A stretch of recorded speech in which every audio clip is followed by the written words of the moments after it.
Assalamualaikum warahmatullahi wabarakatuh. Halo teman-teman semua, selamat malam. Selamat datang kembali di channel Ilo Bercerita. Dan masih bersama saya Ilo. Semoga dimanapun teman-teman berada, teman-teman selalu dalam keadaan sehat dan berbahagia selalu. Amin, amin ya robbal alamin. Pada kesempatan yang baik ini kami akan membawakan satu kisah dari Isyawara Senja. Kisah-kisah dari Isyawara Senja selalu menarik untuk disimak ya teman-teman. Tapi sebelum kita masuk ke dalam kisahnya, buat teman-teman yang belum subscribe, yuk diklik dulu dong tombol subscribe, jangan lupa lonceng notifikasinya dinyalakan agar teman-teman selalu mendapatkan notifikasi dari konten-konten yang akan kami upload di setiap harinya. Untuk channel Ilo Bercerita kami upload setiap hari teman-teman ya, setiap malam jam 9 malam waktu Indonesia bagian Barat. Dan nggak perlu berlama-lama lagi ya, nggak pakai berbasa-basi lagi, kita berangkat ke tanah Jawa. Misteri di kampung halaman Mayang. Mayang sangat senang ketika liburan sekolah tiba karena bulan Ramadan sudah dimulai. Sebagai seorang pelajar yang tinggal di kota, dia jarang mendapatkan kesempatan untuk pulang kampung. Tetapi Ramadan selalu memberikan alasan yang sempurna untuk ia kembali merayakan bulan suci bersama keluarga. Hari itu, Mayang bangun lebih awal dari biasanya. Sinar matahari pagi menembus tirai jendela kamarnya, menciptakan cahaya hangat yang menyelimuti seluruh ruangan. Dia melompat dari tempat tidur, merapikan rambut panjangnya, dan segera menyiapkan barang-barang yang akan dibawa pulang. Di atas meja belajarnya, sebuah kalender kecil mencatat setiap hari dengan tanda bintang merah, menghitung mundur hari-hari menjelang kepulangannya. Mayang tersenyum lebar. Ia tidak sabar untuk segera memulai perjalanannya. Setelah semua siap, ia lalu mengambil ponselnya dan mengirim pesan kepada kakaknya Malik yang tinggal di kampung. "Mas, aku akan sampai di desa nanti sore ya. Tolong jemput aku di depan desa. Aku naik bus yang biasanya," tulisnya di pesan itu, dan segera terkirim. Dan tak lama kemudian Malik membalasnya dengan singkat, "Siap dek, hati-hati di jalan." Di siang harinya, Mayang bergegas menuju terminal bus. Di tengah keramaian kota, terminal bus terlihat penuh sesak dengan orang-orang yang juga ingin pulang kampung. Suara klakson bus dan hiruk-pikuk orang-orang yang berdesakan mengisi udara di pagi itu. Mayang berhasil menemukan busnya, sebuah bus dengan warna hijau dan kuning yang sudah terlihat akrab baginya. Ia naik ke dalam bus dan mencari tempat duduk di dekat jendela, berharap bisa menikmati pemandangan selama perjalanan. Bus mulai bergerak perlahan, meninggalkan terminal memasuki jalan raya yang sibuk. Di luar jendela, Mayang melihat gedung-gedung tinggi dan hiruk-pikuk kota perlahan berganti dengan pemandangan pedesaan yang hijau dan tenang.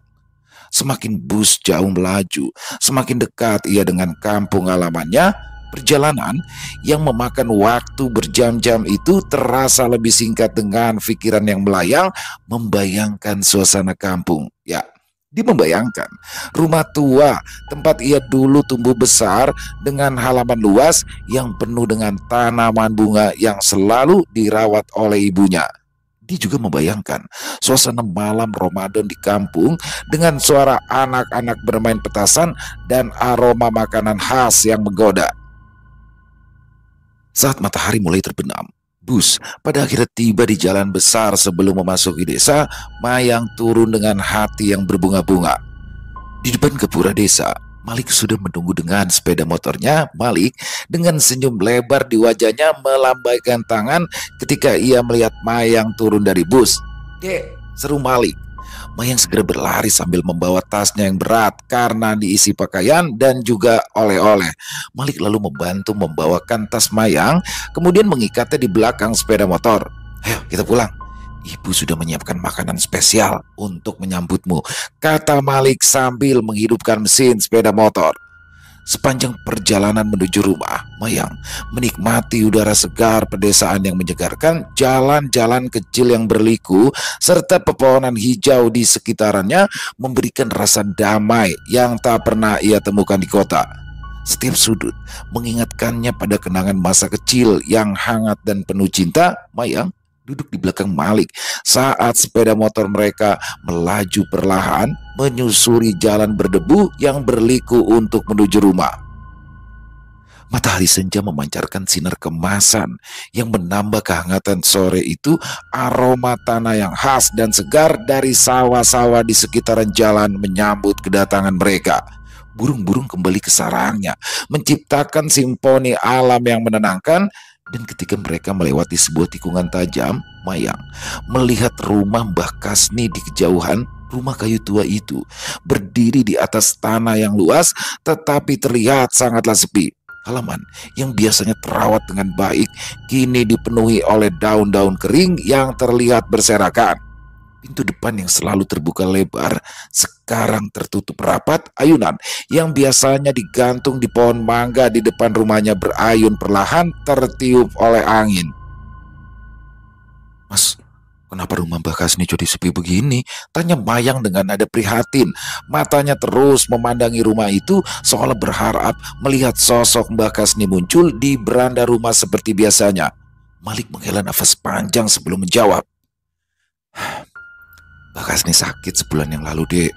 Anaknya membawa beliau pindah ke desa lain agar bisa merawatnya dengan lebih baik. Ya sudah sebulan lah ya kurang lebih rumah ini kosong." Mayang merasa sedih kala mendengar kabar itu. Ya, Mbak Kasni adalah sosok yang sangat dihormati dan disayangi di desa mereka. Kenangan akan Mbak Kasni yang selalu duduk di beranda rumah, menyapa setiap orang yang melintas dengan senyuman hangat, kini hanya tinggal kenangan. "Semoga Mbak Kasni cepat sembuh ya, Mas," ucap Mayang lirih. Mereka lalu melanjutkan perjalanan, tetapi Mayang tak bisa mengalihkan pikirannya dari rumah Mbak Kasni yang terlihat kosong. Setiap sudut rumah tersebut mengingatkannya pada masa kecil yang penuh akan kenangan. Dulu, dia sering bermain di halaman rumah Mbak Kasni bersama teman-temannya. Mbak Kasni pun selalu menyambut mereka dengan kue buatan sendiri dan juga cerita-cerita menarik yang membuat mereka terpukau. Ketika motor mereka melaju lebih jauh, Mayang melihat desa kini semakin ramai dengan aktivitas penduduk yang sedang baru saja pulang dari sawah. "Mas, aku ingat di waktu kecil dulu, setiap kali kita lewat rumah Mbak Kasni, beliau itu selalu memberikan kita kue. Rasanya itu loh enak sekali," kenang Mayang dengan senyum tipis di bibirnya. Malik mengangguk sambil tersenyum. "Ya, Dek, Mbak Kasni memang selalu baik hati.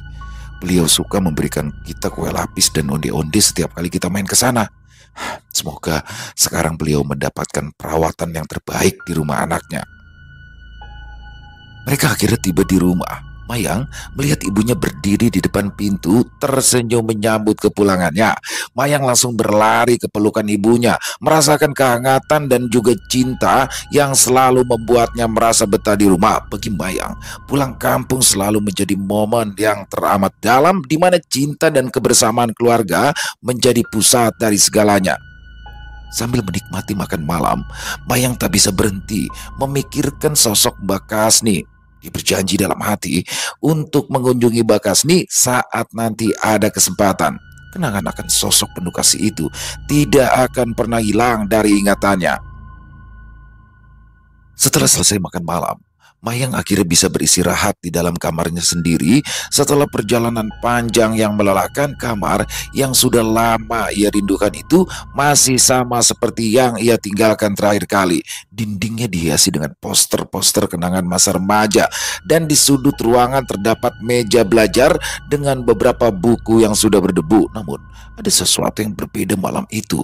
Udara terasa sangat gerah.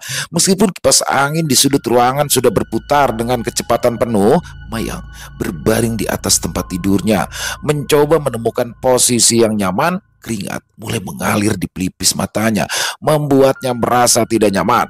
Ia membolak-balikan tubuh, mencari kesejukan yang tak juga kunjung datang.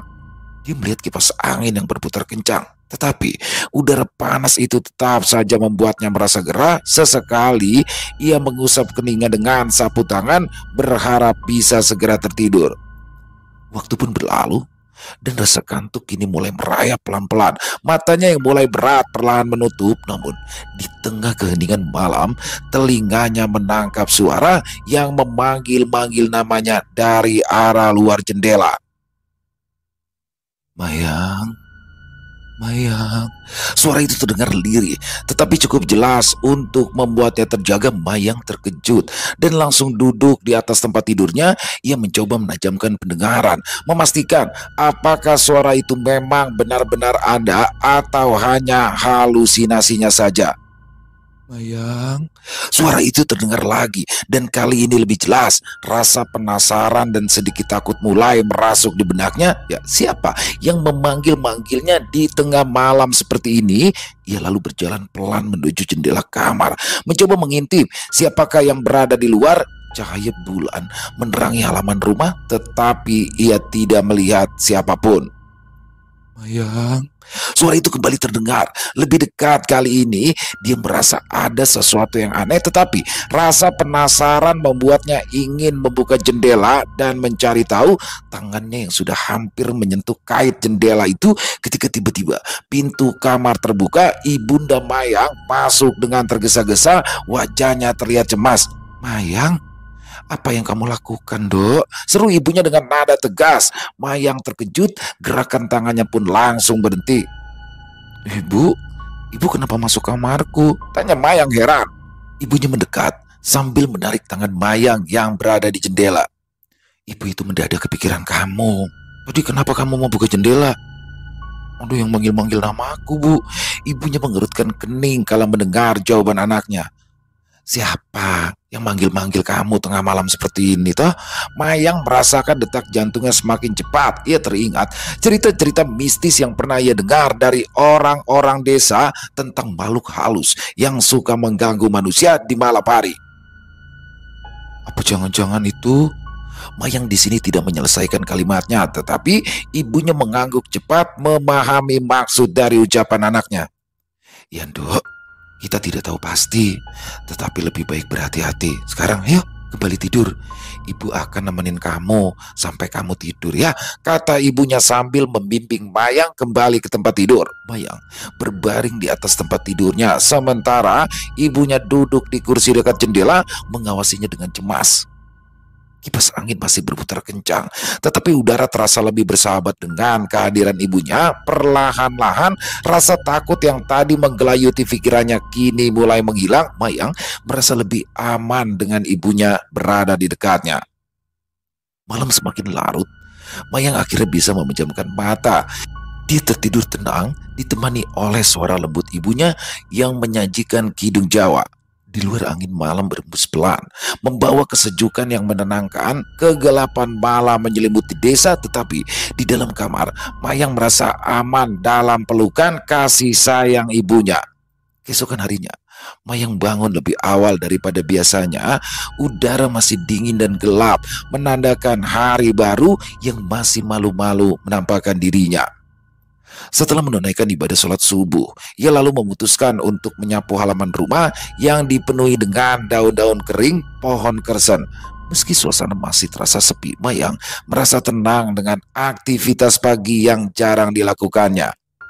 Mayang mengambil sapu lidi yang sudah mulai aus di sudut beranda, lalu ia melangkah ke halaman yang dipenuhi dengan dedaunan. Setiap langkahnya membuat dedaunan kering bergeser, mengeluarkan suara gemerisik yang menambah syadu suasana pagi. Dengan gerakan teratur, Mayang mulai menyapu, mengumpulkan daun-daun kersen yang berjatuhan semalam. Cahaya remang-remang dari lampu jalan membantu Mayang melihat sekelilingnya. Suara gemerisik daun yang tersapu menciptakan ritme yang menenangkan. Tiba-tiba saja di tengah kesunyian itu terdengar suara yang memanggil-manggil namanya. Mayang, suara itu begitu jelas memecahkan keheningan pagi. Mayang berhenti menyapu, menoleh ke arah suara tersebut. Di tengah gelapnya pagi, ia melihat seorang perempuan berdiri di tepi jalan mengenakan baju panjang yang agak longgar. Mayang memicingkan mata, berusaha memastikan siapa yang sudah memanggilnya. Dan saat perempuan itu melangkah mendekat, bayangan samar-samar di bawah cahaya lampu jalan kini menjadi lebih jelas. Mayang tersentak kaget. Nita, serunya dengan nada tak percaya. Ya, Nita, sahabat lamanya yang sudah tidak lama ditemuinya, berdiri di depannya. Mayang, kapan pulang? Nita memilih berdiri di bawah pohon kersen yang rindang sehingga sosoknya sulit untuk dilihat. Kamu apa kabar, Nita?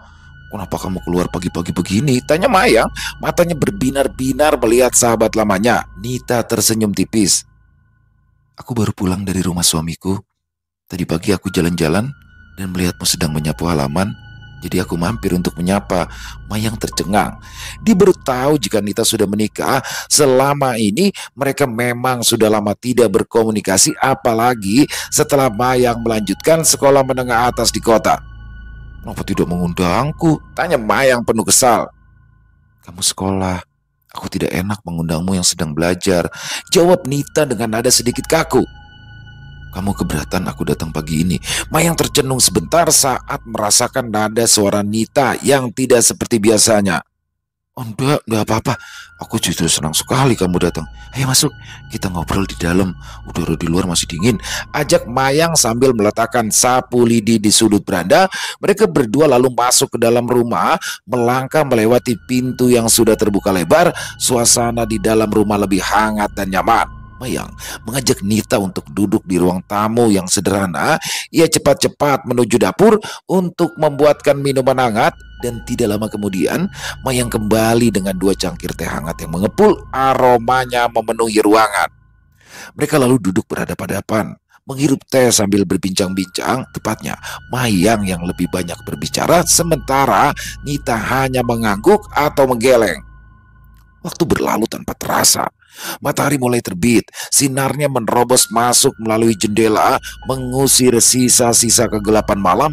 Mayang sangat senang karena ia bisa bertemu lagi dengan sahabat lamanya itu. Akan tetapi suasana itu berubah ketika Mas Malik, kakaknya, datang ke ruang tamu dan ia melihat adiknya duduk seorang diri berbicara sambil tersenyum-senyum sendiri. Keningnya berkerut bingung kalau melihat pemandangan aneh itu. Mayang, kamu itu sedang bicara dengan siapa sih? Tanya Mas Malik cemas. Mayang menoleh, wajahnya tampak penuh semangat. Ini loh Mas, sama Nita Mas, jelasnya sambil menunjuk kursi di depannya yang terlihat kosong. Mas Malik memandang ke arah kursi yang ditunjuk Mayang, lalu kembali memandang adiknya dengan ekspresi tidak percaya. Tidak ada siapa-siapa.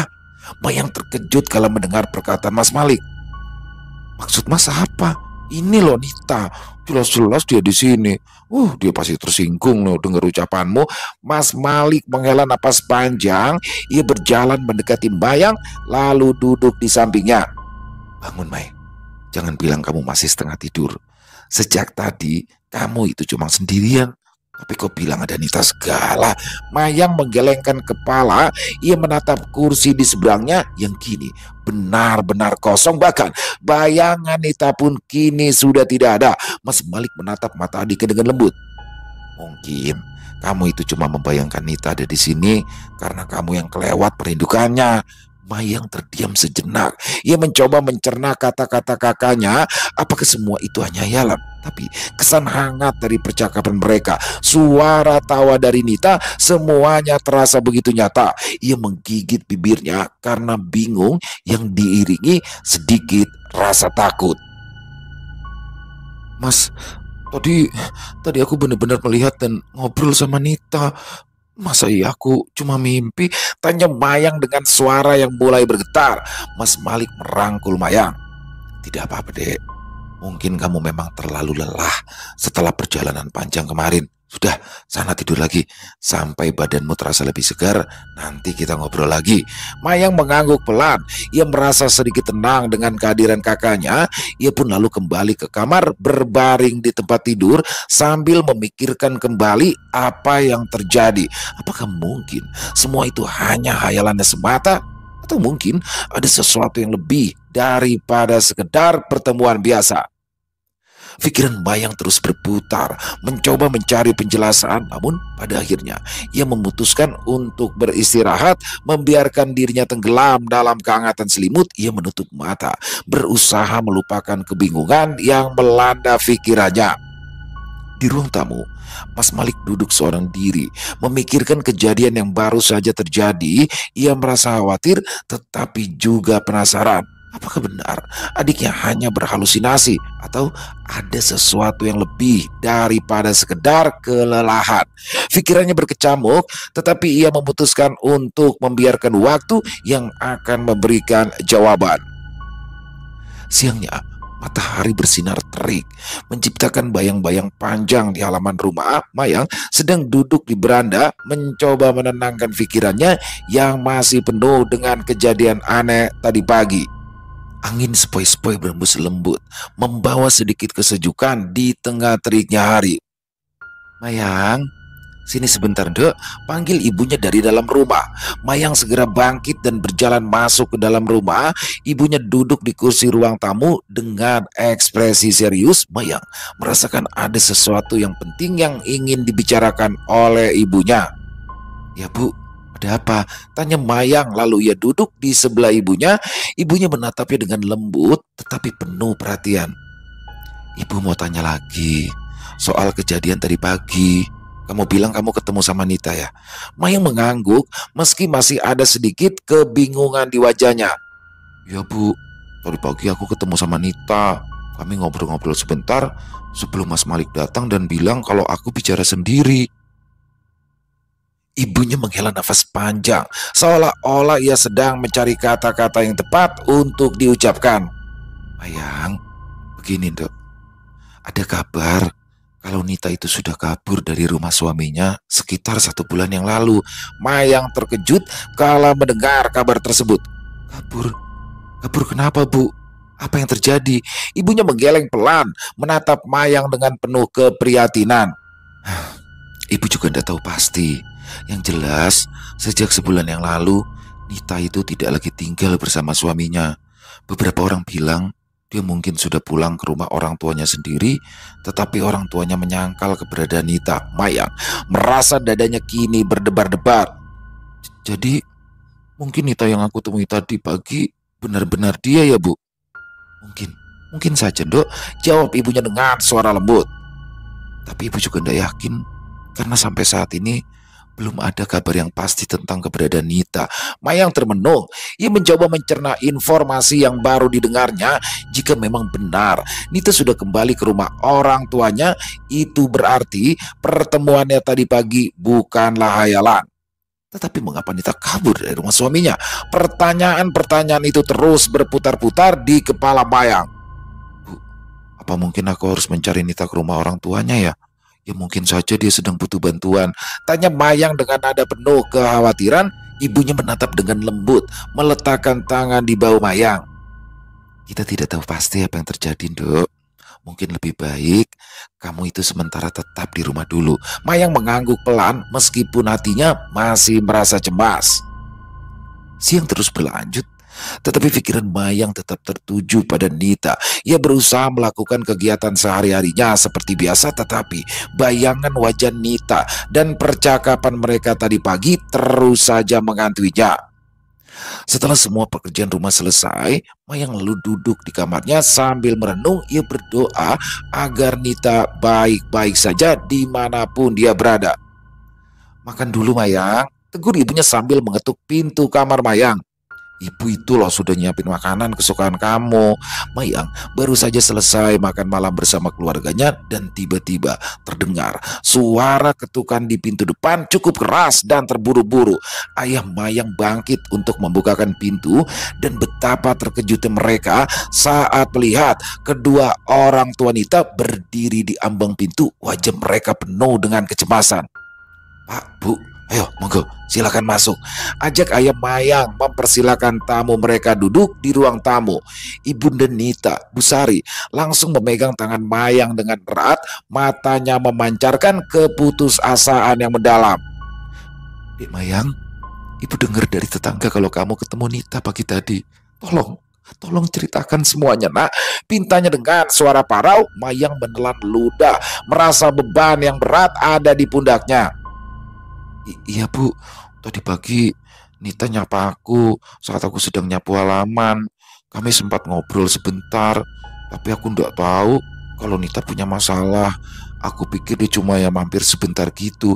Bu Sari menghela nafas panjang sementara Pak Haris, ayahanda dari Nita, menjelaskan lebih lanjut. Kami sangat khawatir. Kami sangat khawatir, Mayang. Nita dan suaminya hilang sudah 1 bulan ini.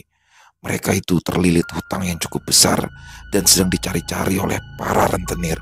Kami takut terjadi sesuatu yang tidak baik pada mereka. Mendengar penjelasan itu, Mayang merasa dadanya ikut sesak. Maaf Pak, Bu, saya tidak tahu apa-apa tentang masalah mereka. Nita juga tidak mengatakan apapun tentang hutang ataupun rentenir saat kami tadi bicara. Pak Haris mengangguk pelan, mencoba menenangkan diri. Kami itu hanya ingin tahu apakah ada petunjuk dari pertemuan kalian pagi tadi. Ya, mungkin Nita memberitahukan sesuatu yang mungkin bisa membantu kami untuk menemukan mereka. Mayang mencoba mengingat kembali percakapannya dengan Nita. Kami tadi hanya ngobrol-ngobrol tentang kenangan masa kecil dan kehidupan sehari-hari.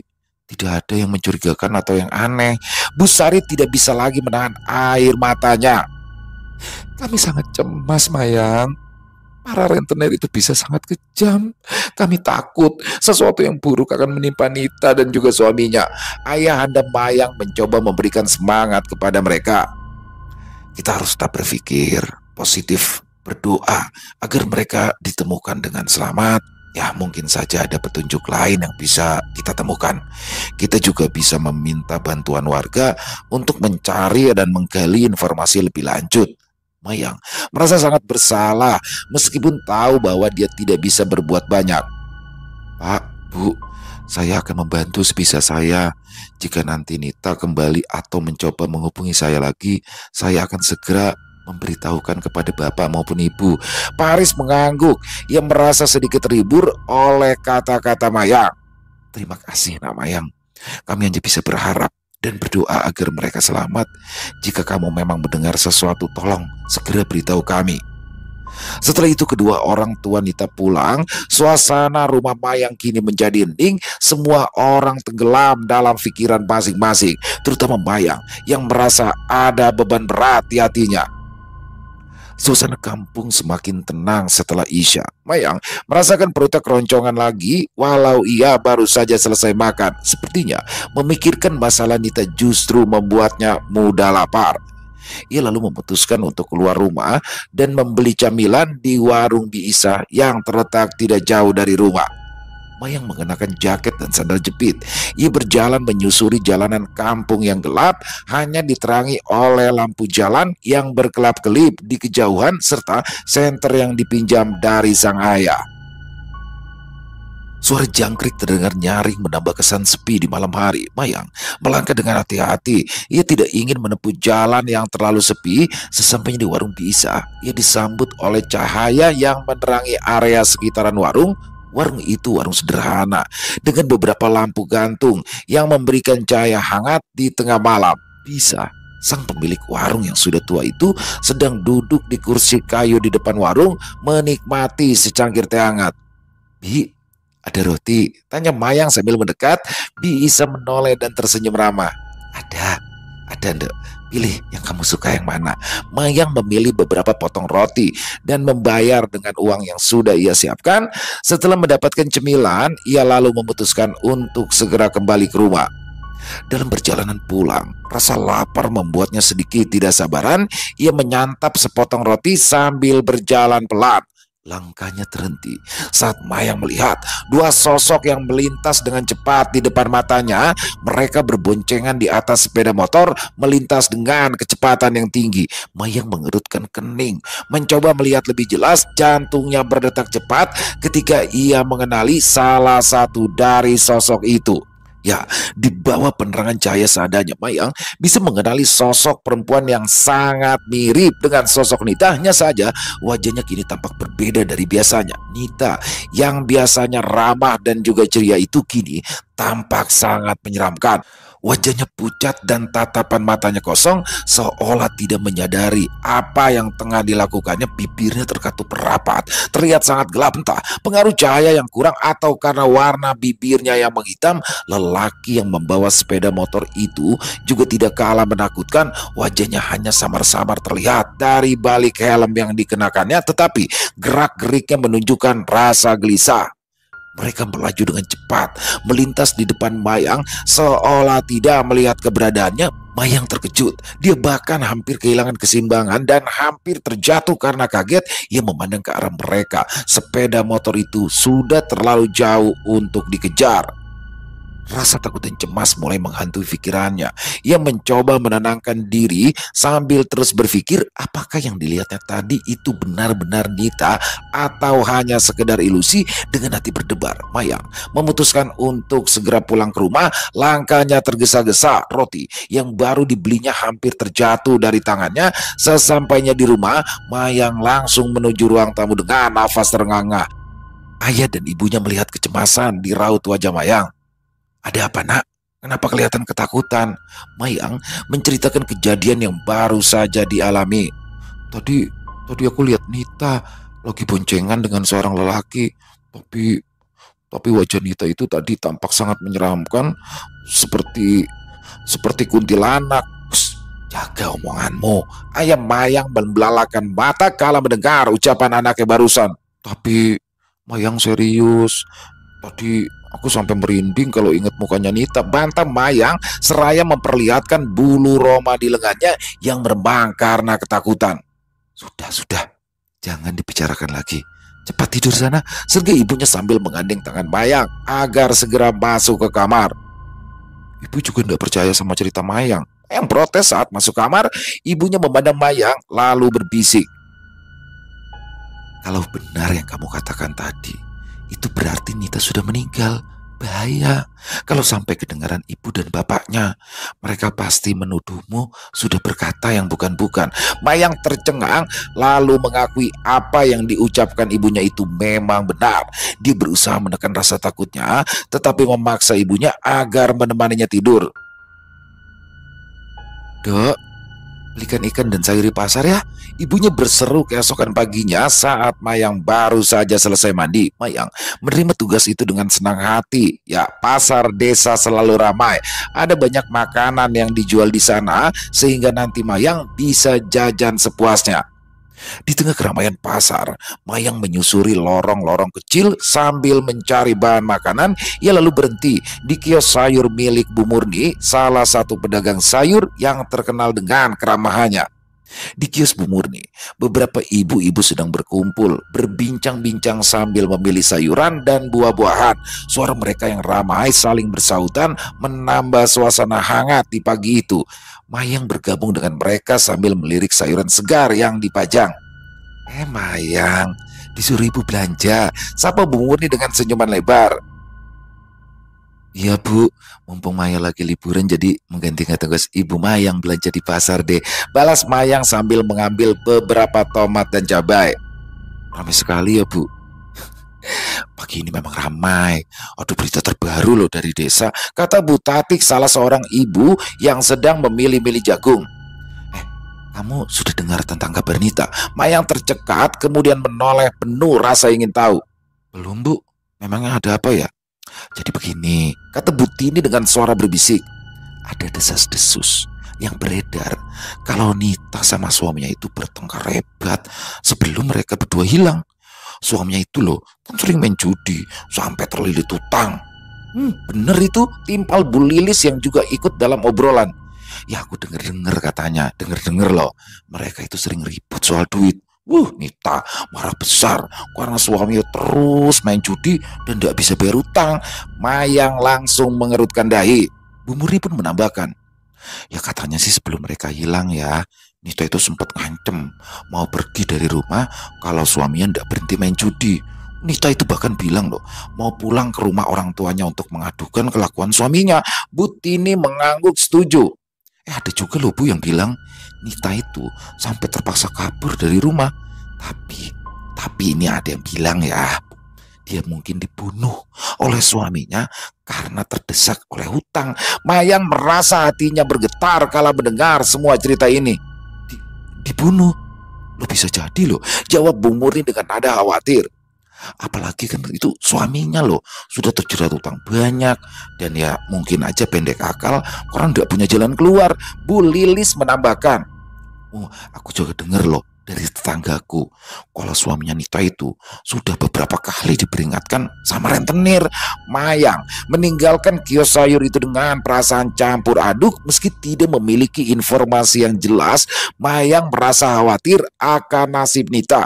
Pikirannya dipenuhi dengan berbagai kemungkinan. Ia berdoa agar Nita dan suaminya segera ditemukan dalam keadaan selamat, berharap segala berita buruk yang beredar hanyalah rumor belaka. Dia menyembunyikan cerita yang didengarnya dari ibu-ibu. Sebisanya Mayang berusaha bersikap seakan tak ada masalah. "Ibu temenin tidur lagi malam ini?" tanya ibunda Mayang saat Mayang terlihat menguap beberapa kali malam itu. Mayang menggeleng. Dia suka ditemani ibunya, tetapi tempat tidurnya menjadi sempit karena harus ditempati oleh dua orang. Dia sudah tertidur nyenyak di dalam kamar ketika mendengar suara ketukan di daun jendela. Suara itu mengganggu ketenangan malamnya, membuatnya terjaga walau setengah linglung. Mayang memandang ke arah jendela yang tertutup tirai. Kegelapan malam hanya bisa diterangi oleh cahaya bulan purnama yang meresap lembut melalui celah-celah tirai. Dengan hati-hati, Mayang mengintip dari balik tirai dan ia terkejut kala melihat sosok yang dikenalnya kini berdiri di luar jendela. Ya, Nita. Sosok Nita berdiri di luar dalam kegelapan malam, mengenakan pakaian yang sama dengan beberapa hari yang lalu. Lalu ia melambaikan tangan dengan lembut seolah-olah meminta Mayang untuk mengikutinya. Wajahnya tidak tampak menyeramkan seperti malam sebelumnya, melainkan lebih lembut dan terkesan akrab. Tanpa berpikir panjang lagi, Mayang seolah seperti terhipnotis oleh tatapan Nita yang memintanya agar ikut pergi. Secara perlahan, Mayang membuka jendela rumahnya, kemudian ia melangkah keluar rumah. Tidak ada rasa ragu yang menyelinap di hatinya. Langkahnya begitu ringan, meskipun tidak menggunakan alas kaki saat ia menginjak batu-batu kerikil di jalanan. Nita memimpin jalan. Mayang terus mengikutinya tanpa banyak bertanya, melewati jalanan yang gelap menuju hutan yang ada di pinggiran kampung. Perjalanan malam itu terasa panjang dan melelahkan. Pepohonan yang gelap tumbuh bergerombol seolah menyambut mereka dengan bisikan angin yang dingin. Mayang terus mengikuti Nita yang tampak semakin jauh ke dalam hutan. Di tengah hutan, Mayang melihat sebuah rumah kecil di antara pohon-pohon besar. Bangunan itu sederhana, tetapi di dalamnya tampak lampu temaram. Seorang lelaki berdiri menyambut Nita, mengajaknya masuk. Kemudian tersenyum pada Mayang yang mematung di depan pintu. Mayang mengerjapkan mata. Sesaat ada perasaan tidak nyaman di hatinya, tetapi ia tidak bisa menepis ajakan Nita untuk masuk ke dalam rumah itu. Temannya itu segera menawarkan mie yang baru saja dimasak oleh suaminya. Mie itu tampak lezat dengan aroma bumbu yang menggugah selera. Mayang lalu duduk di salah satu bangku. Ia mengendus aroma mie tersebut. Perutnya bergemuruh karena lapar. Hanya saja tangan Mayang tak bisa digerakkan untuk mengangkat sendok di dalam mangkok. Dia memandang bingung pada Nita dan lelaki yang sepertinya adalah suami Nita tersebut. Didengarkannya mereka mengobrol sambil makan tanpa Mayang ikut menyantap hidangan di atas meja. Tiba-tiba saja ia merasakan kantuk yang teramat sangat. Kepala Mayang terkulai jatuh membentur meja dengan suara keras. Namun dia tidak sempat mengeluh kesakitan. Mayang langsung jatuh tertidur. Dia baru terbangun karena tubuhnya digoyang-goyang beberapa kali. Mayang membuka matanya perlahan. Tubuhnya terasa dingin dan juga kaku. Nafasnya tersentak saat melihat bahwa ia kini berada di tempat yang sama sekali asing. Rumah yang semalam terasa hangat kini berganti dengan pohon yang tumbuh rimbun. Dan ketika Mayang berusaha berdiri, ia melihat beberapa warga kampung di sekelilingnya yang memandangnya penuh rasa khawatir. "Mayang, akhirnya kamu bangun, nak," seru ibunya sambil memeluk anaknya dengan erat. "Mayang di mana, Bu? Bukannya tadi malam Mayang ada di rumah Nita?" tanya Mayang dengan panik. Semua warga di situ saling berpandangan bingung. Mereka lalu menjelaskan tidak ada gubuk ataupun rumah di tempat yang kini Mayang tunjukkan. Hutan itu hanya ditumbuhi pohon-pohon besar dan juga semak-semak belukar. Ibunya dan beberapa warga lalu membantu Mayang berdiri dan membersihkan tubuhnya dari kotoran tanah. Mereka menambahkan bahwa mereka sudah mencarinya semalaman. Begitu tahu jika Mayang tidak ada di kamar sedangkan jendelanya terbuka lebar.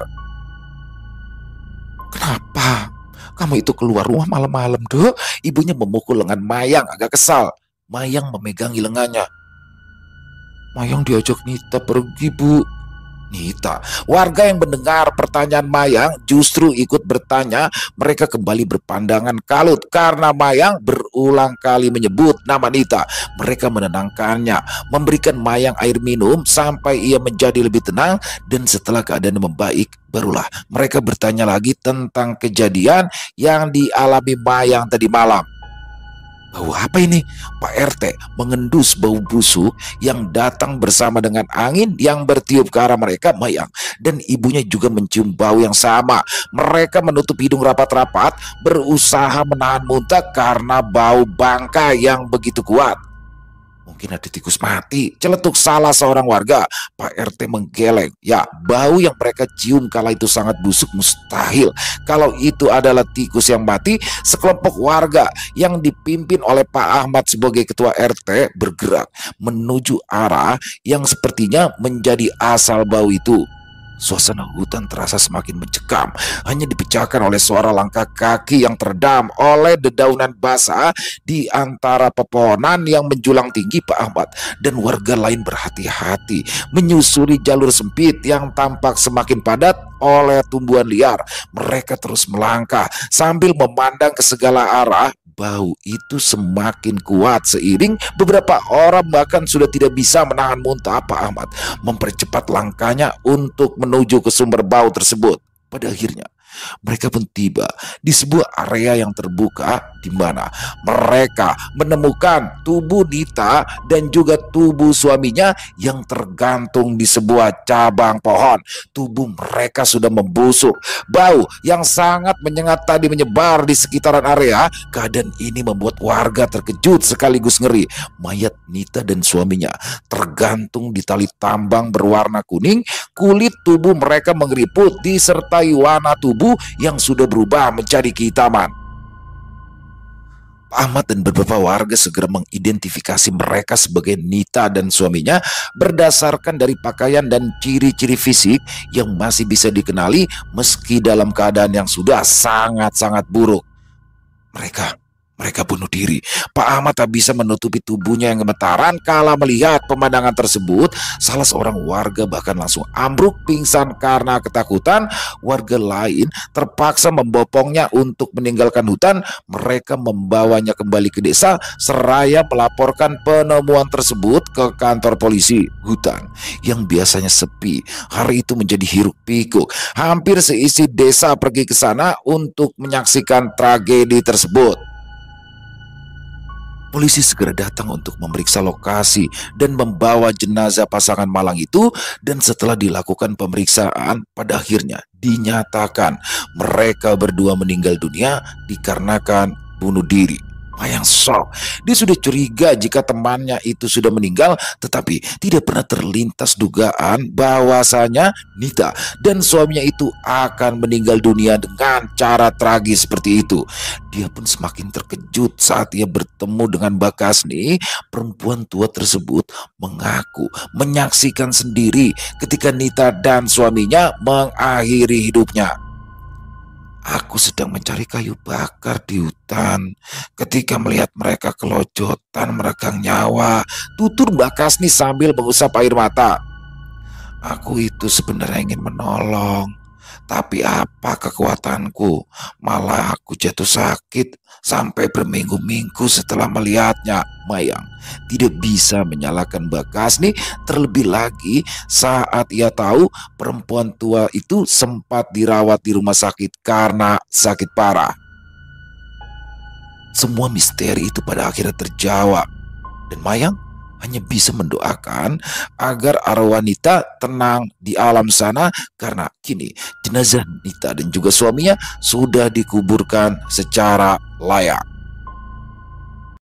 Selesai. Wow, luar biasa. Kisah dari Isyawara Senja selalu keren ya. Dan pada kisah kali ini bagaimana seorang Mayang ya. Jadi Mayang ini seperti ditakdirkan untuk bisa menguak misteri yang terjadi di kampung halamannya. Luar biasa sekali di sini bagaimana sesosok Mayang ya, seorang Mayang seolah dituntun untuk bisa menguak misteri tentang hilangnya Nita beserta suaminya ya, yang digosipkan beginilah begitulah, bagaimana akhirnya dia bisa menguak.